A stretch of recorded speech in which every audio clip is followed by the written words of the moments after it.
is really difficult to explain. This is really painful. I don't know where to start from and how to explain it.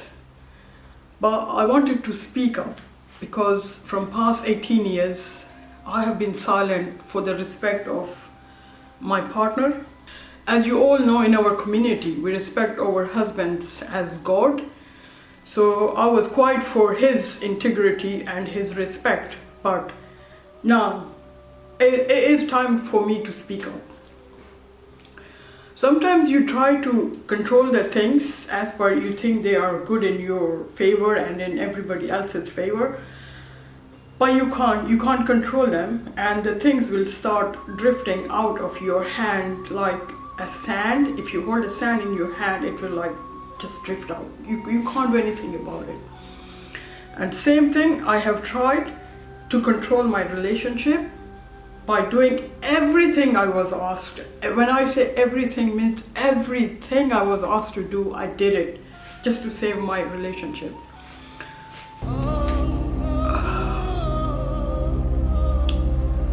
Well, the main root cause of problem was, it started from 2000 when my husband was addicted to drink alcohol. Yes, he was addicted to drink alcohol, when in Islam it says no. No means no. It's the biggest sin in Islam when a Muslim person drinks alcohol. All our arguments started from there. All our fights were started from there. I was trying to stop him from doing wrong thing and he was not listening to me. So I spoke to his mother. Because I know our Asian men, they listen to their mothers. So I spoke to her. I don't know what way she have spoken to him that from that day he started hating me. He started blaming me that I have hurt his mother's feelings. And I said, I didn't hurt her feelings. It was your behavior which hurt her feelings, because I just informed her. From that point onwards, he stopped drinking alcohol. He changed his socializing. Instead of going to the pubs, he started going to the Islamic community. So he joined Islamic community, where he was still same. He was not giving time to me. The whole my life, I have just asked him one thing, to give me some time, which he never did.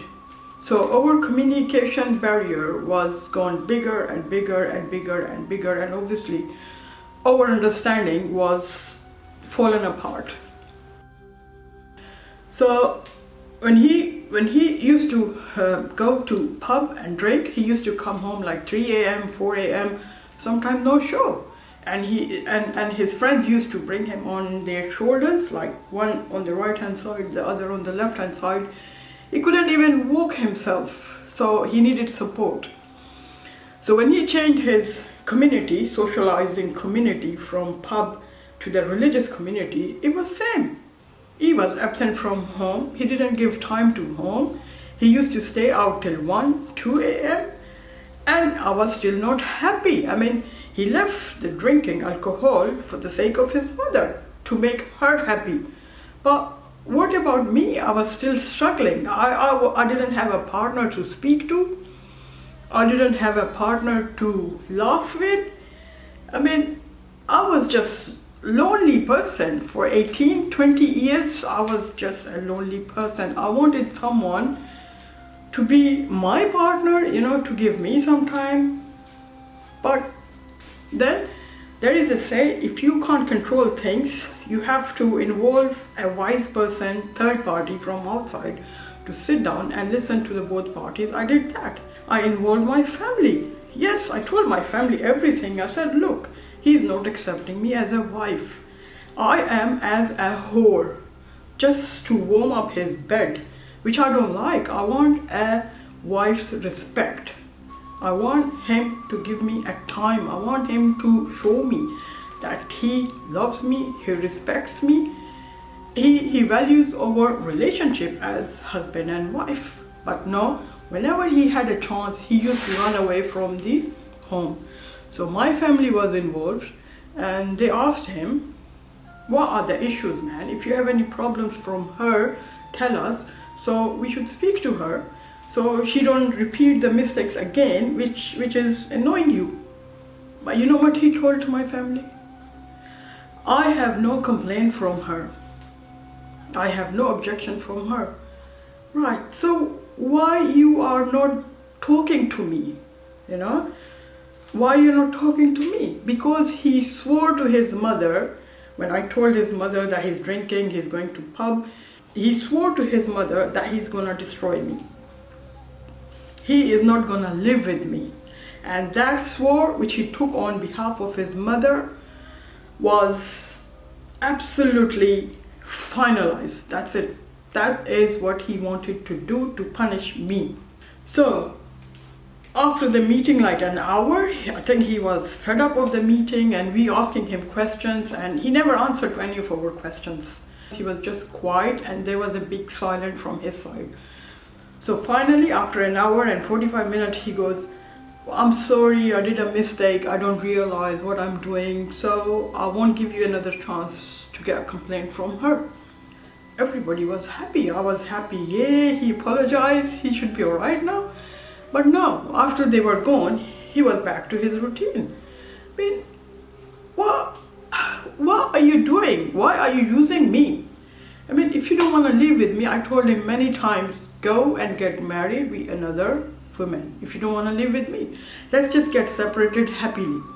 But no, there was something behind his mind. He was playing a game to destroy me, which I didn't understand at that time. So one day he said, I want you to sell this house and come and live with me in one room. I said, okay, fine.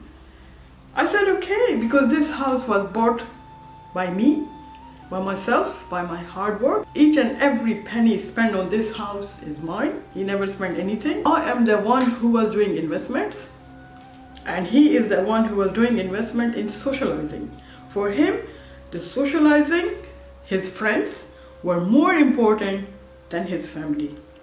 So when he said, sell this house, come and live with me in one room, I said, okay, because I wanted to save my relationship. So I put this house on sale. And this was like 2014. I put it on sale, and then I put it on sale for 2 years. For 2 years, he didn't look for a room, for extra room to move on. I said, listen, if you don't look for extra room, I can't sell this house. We have nowhere to go.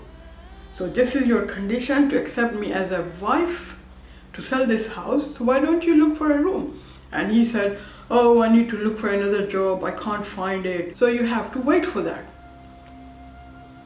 I said, for how long?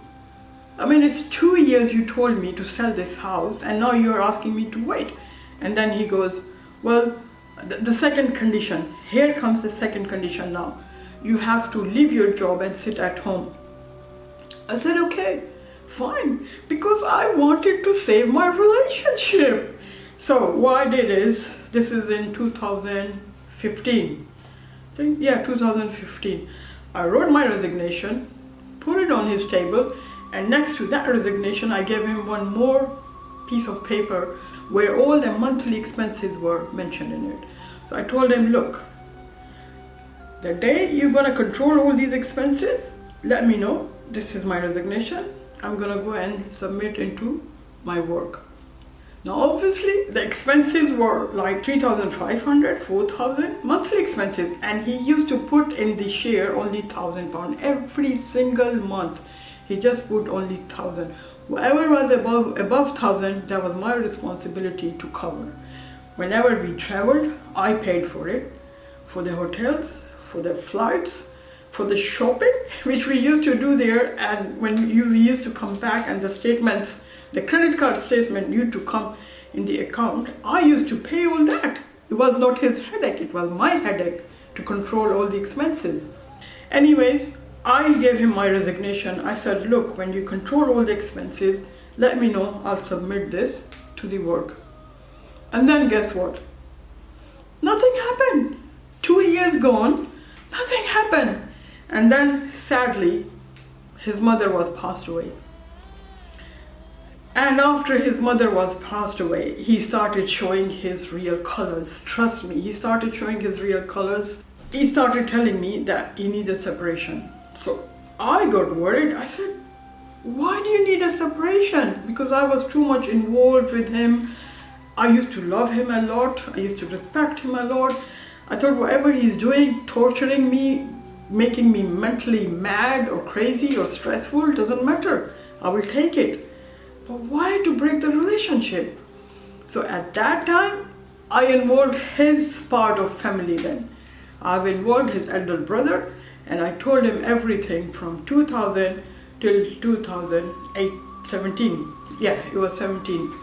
So he said, why you didn't tell us before? I said I was quiet for the respect of his dignity. I was quiet for his respect in the community. I mean, we ladies are brought up and we told that not to say anything against our husbands in the community, just for the sake of their respect.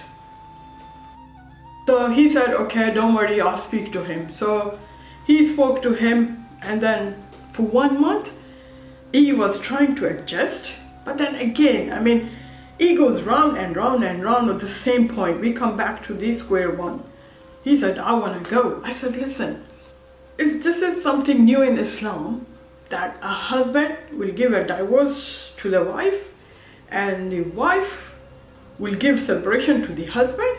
This is something new in Islam. I never heard of this. Why you keep asking me for separation? If you want to go, pick up your bags, pick up your luggage and go. There is the door. Why you keep asking me for a separation? In fact, he was looking for an excuse to put on me, blame me, step on me, and then go out of the house for the sake of his respect in the community. So he could have an excuse to give the community that because of her, I left her. Okay, fine, blame it on me. End of the day, we ladies are the one who get all the blames. I don't care, right? Blame me, okay? So one day he came home and he said, you are not my responsibility. I said, how could you say that? I'm still in your nikah. You know what nikah is? Like you get married and you say, do you accept this man as your husband? You say, I do. And then he say, I do. That is called nikah. I said, I am still in your nikah. How could you say I'm not your responsibility? He goes, no, our nikah is broken. I was shocked. How could our nikah be broken? He goes, no, I don't know. Go and speak to the preachers. I mean, he didn't convince me of this bullshit, what he told me. I said, why should I go and speak to the preachers when you are the one who was telling me about all this bullshit? And he was quiet. I mean, whenever I asked him any question, I didn't get any answers from him. Didn't get any answers from him back. So I said, okay, let's assume for some time that the nikah is broken, okay? Let's do a fresh nikah. Let's do fresh nikah. There's no harm in doing fresh nikah. And then he lost his plot. He started screaming. He was like frustrated to go. No, I don't want to do new nikah. I have just finished with you. I don't want to live with you anymore. I'm going to leave end of this month. You know what? I was also frustrated. I got stressed till here. It was coming out of my head.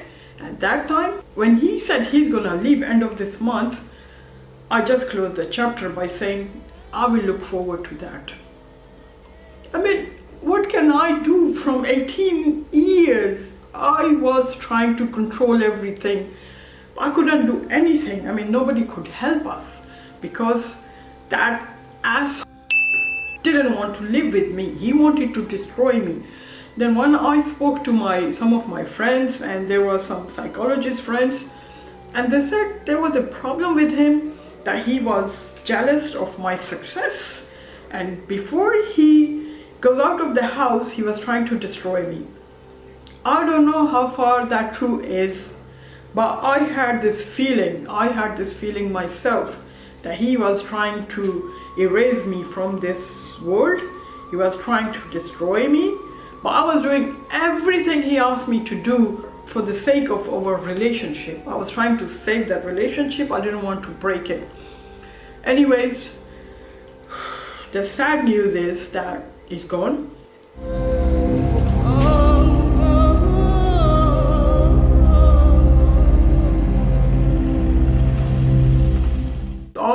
mentally so much disturbed. I mean, at daytime, I am busy with work, with my colleagues, we laugh, we have a good time. I keep myself busy whole day, but at night, when I go to bed, I can't sleep. Because all the memories and all the questions start like a web. They just catch me and I start sinking. I just start losing my energy, my power, I become a very weak person. I don't know, for that reason, I've decided to leave this place. I've decided to leave this country. I've decided to sell this house, which was